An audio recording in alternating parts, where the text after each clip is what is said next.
This is Refuge Cafe, written by Andy Jones, narrated by the author.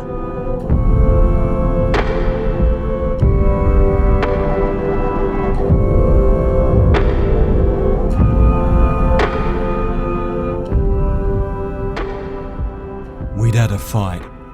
It had been boiling all week and it was over nothing. Always over nothing. We were at Holland Court, the wedding of Mary's cousin. The venue was dark, dingy, but her cousin and husband-to-be fell in love with the place, so there we were. I was upstairs in our room, stuffing my things back into my case, shut and tucked on one side. I'd only had a few drinks, but it felt like a few more. The disco was going on in the ballroom downstairs. I was passively aggressively criticising everything there that day. The bridesmaids' dresses, the mumbling registrar, the cold starter that tasted of cardboard. So eventually Mary just said, "Jason, why don't you just leave?" I thought about it for a minute after she walked away up to the bar. Yes, I thought. Why don't I just leave?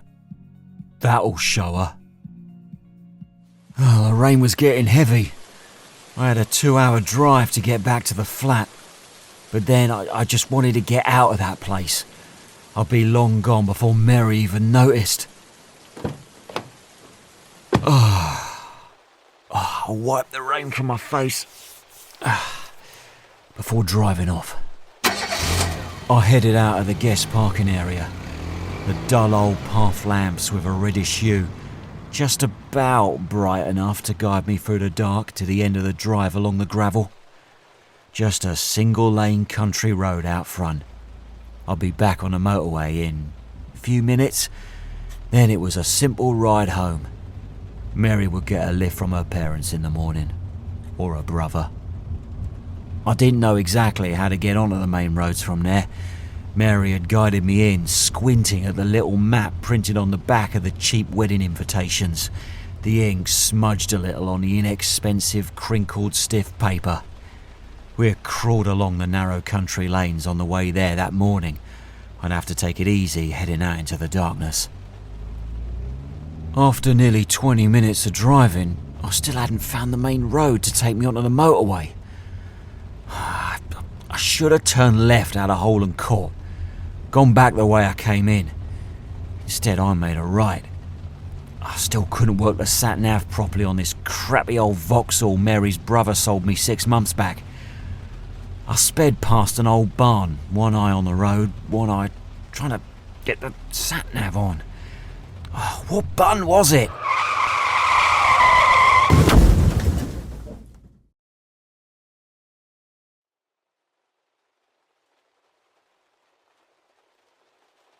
First, the tapping was dull. Then it focused. The rain still lashing on the window. I opened my eyes. It was pitch black at first, but things were appearing in front of me in the darkness. The dashboard of the car. Then I remembered what had happened. The extreme bend came out of nowhere. Just a hedgerow right in front of me. I tried to turn, but I was going too fast. I think I blacked out for a moment. I moved my hands, arms, legs. I was sore. Head stinging. I looked as white as a sheet in the cracked rear-view mirror. A cut above my right eyebrow. It had pulled blood near my eye, but had stopped. The cut wasn't deep. The front of the car was ripped to one side. I could see through the front window. Parts of the engine exposed, twisted and pulled apart like soft dough. Crushed panels, a write-off. Luckily, I was in better shape. Or at least, it felt like I was. I checked my phone. No signal. Too far out in the middle of nowhere. A hard shove. I managed to get the driver's door open. The merciless rain poured in. Could I move? Yeah, I could. Could I get out? Yes.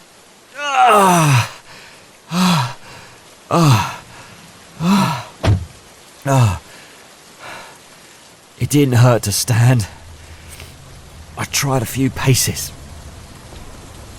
It didn't hurt to walk either. But I was soaked through. On the road. Back where I came from. Bright light. Headlights. Something big. Like an articulated lorry. They were facing this way, which means the driver would see me. They'd have to stop, wouldn't they?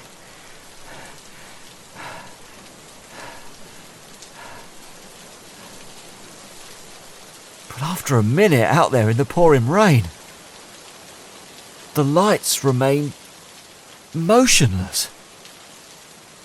Like the lorry had stopped. I didn't get it. I started walking towards them, hoping the driver had just pulled up for a moment. I mean, maybe they'd seen what had happened to me and stopped to call the police. As I got closer, I could see it now. I think 2 sets of lights, well, 1 pair, bright from the lorry or whatever it was further up the road. But then more, like a fainter orange glow from the side of the road.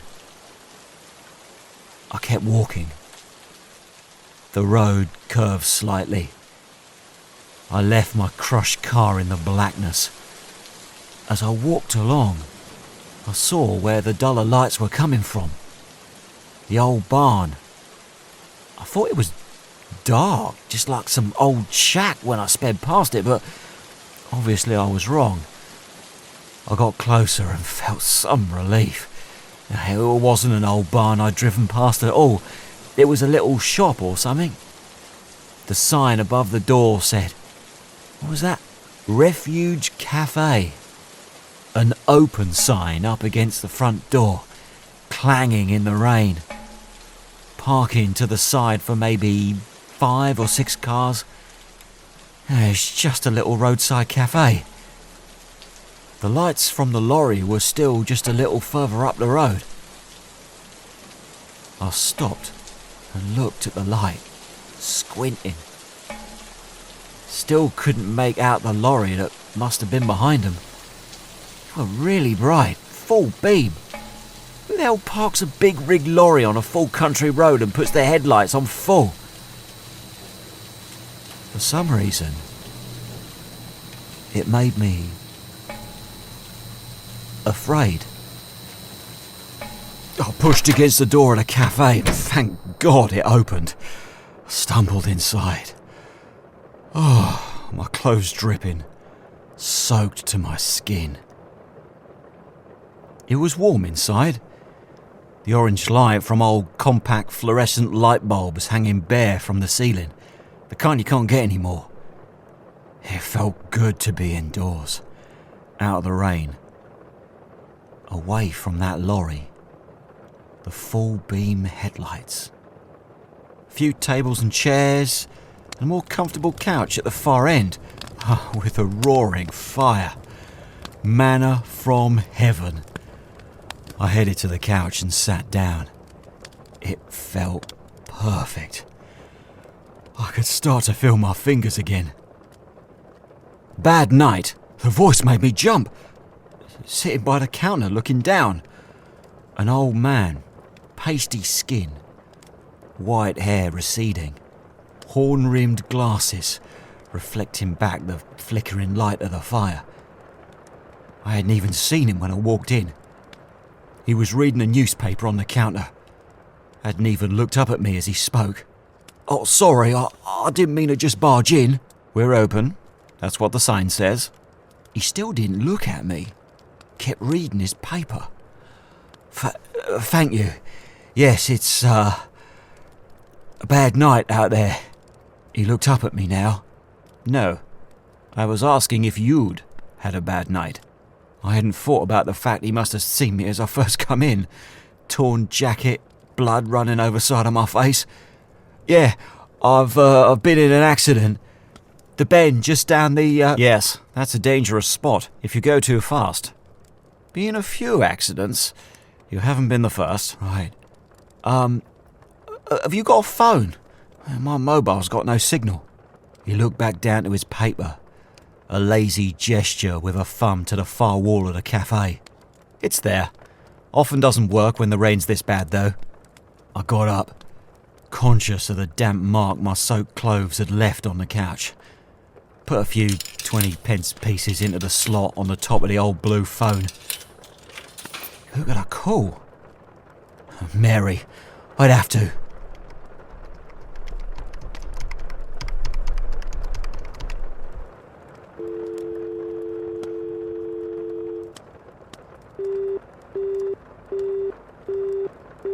I have to admit, I was half happy when it didn't work.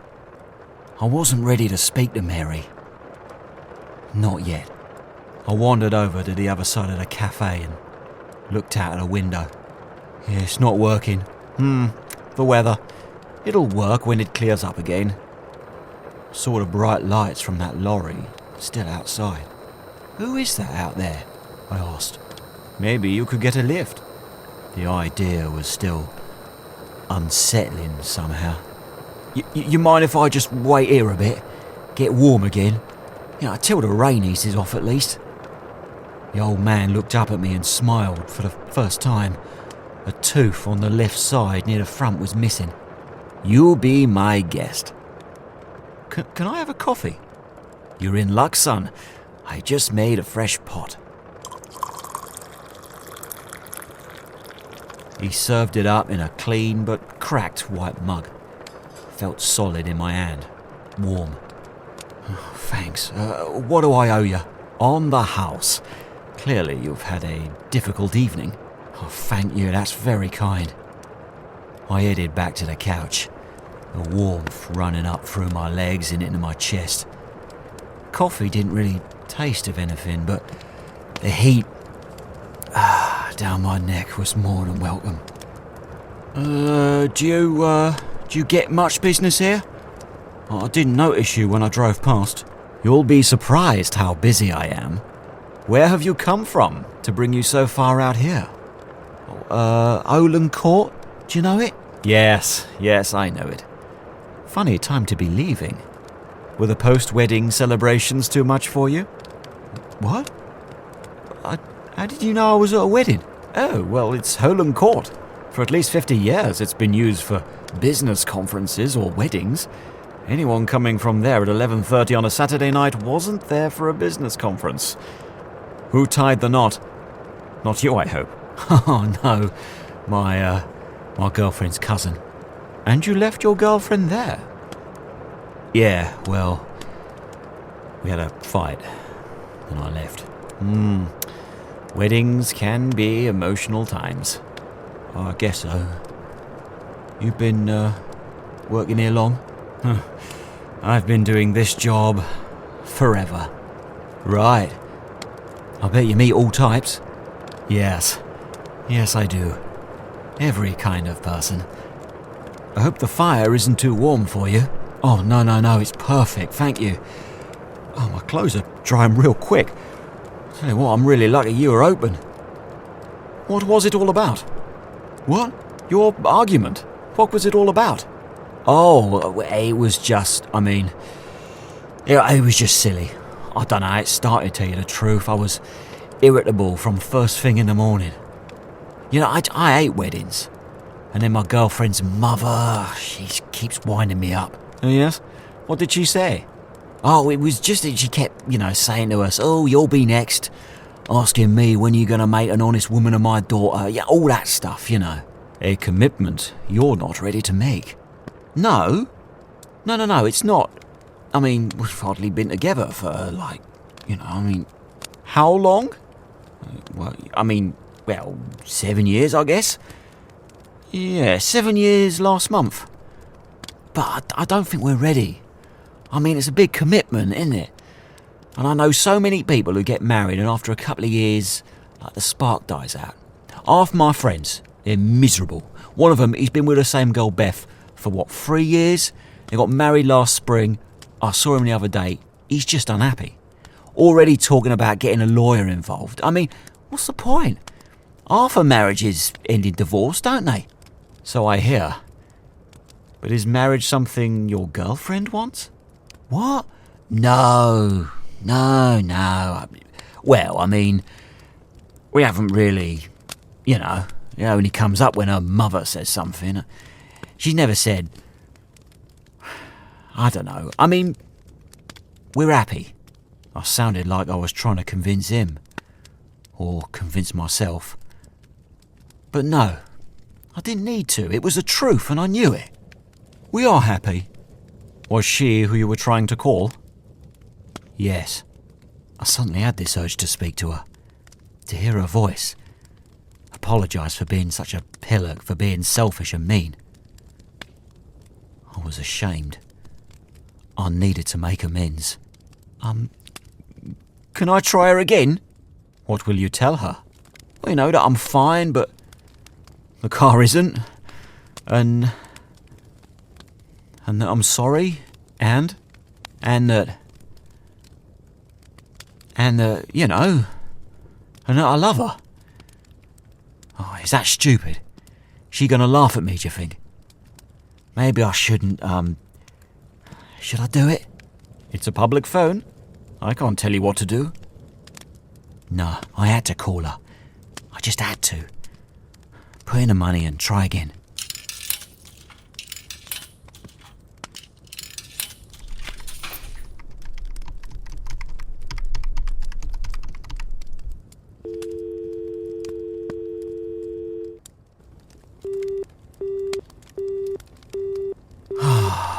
No. Still not working? Yeah, what's wrong with it? I told you, it's the weather. I just want to hear her voice. Yeah, that's all. He looked right at me and smiled again. Don't worry. Mary knows you love her. You don't need to tell her now. I froze.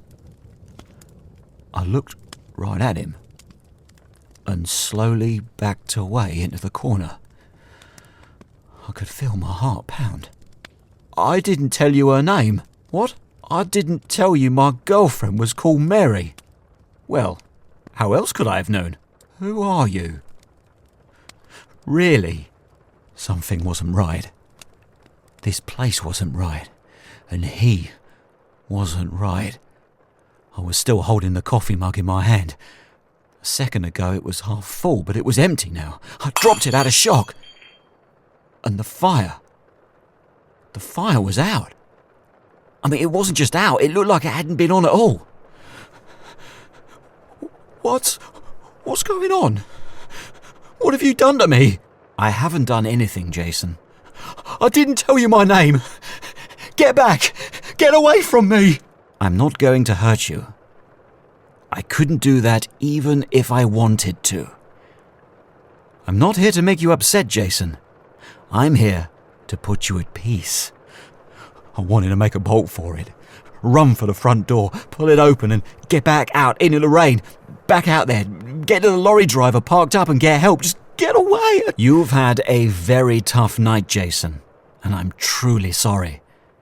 But you can't stay here. And you can't go back.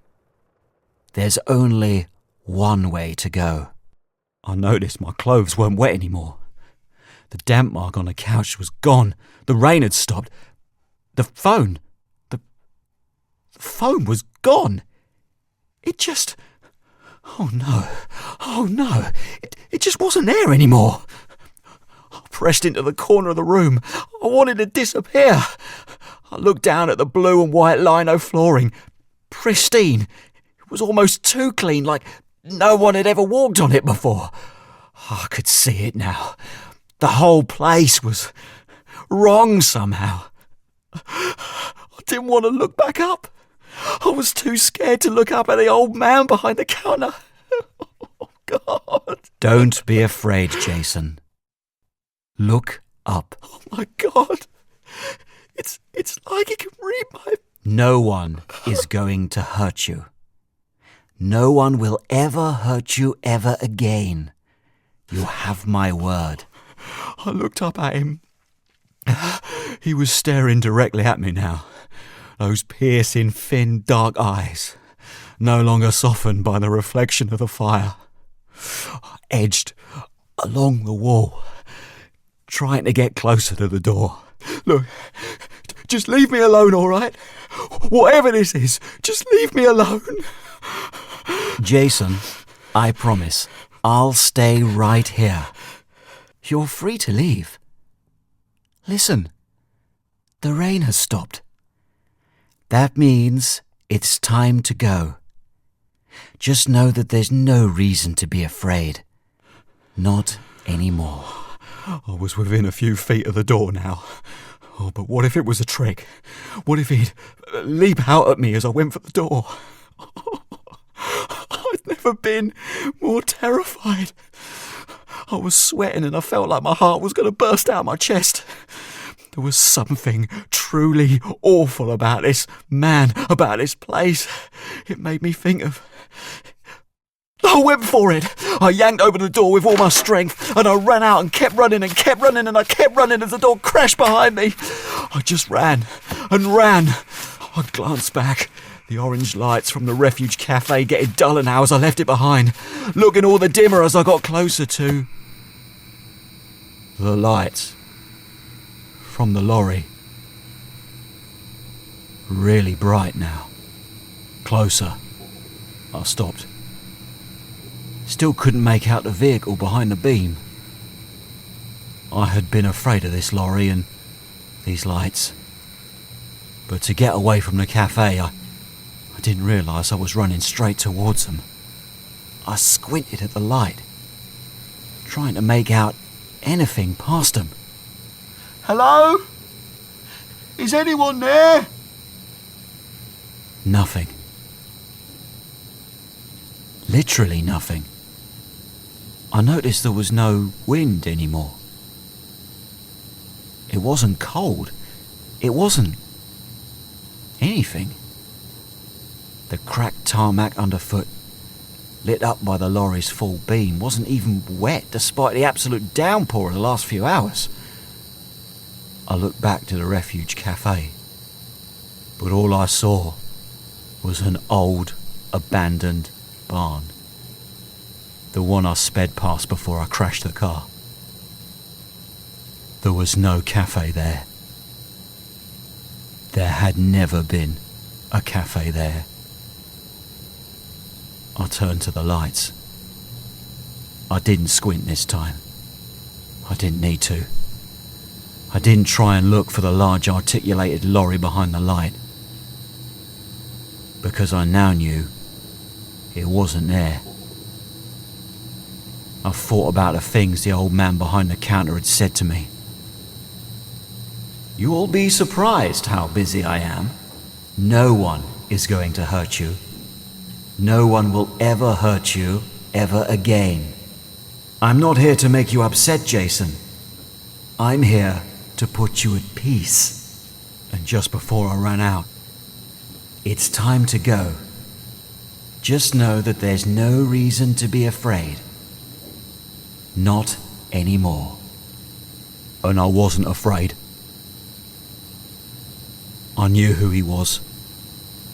And I was calm. I put one foot in front of the other.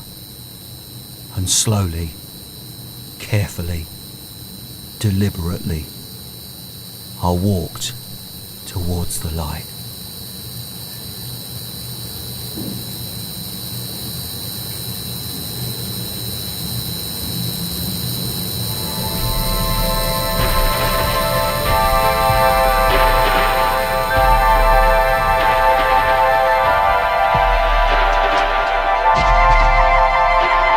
Refuge Cafe was written and narrated by Andy Jones. This has been a Gold Pictures production.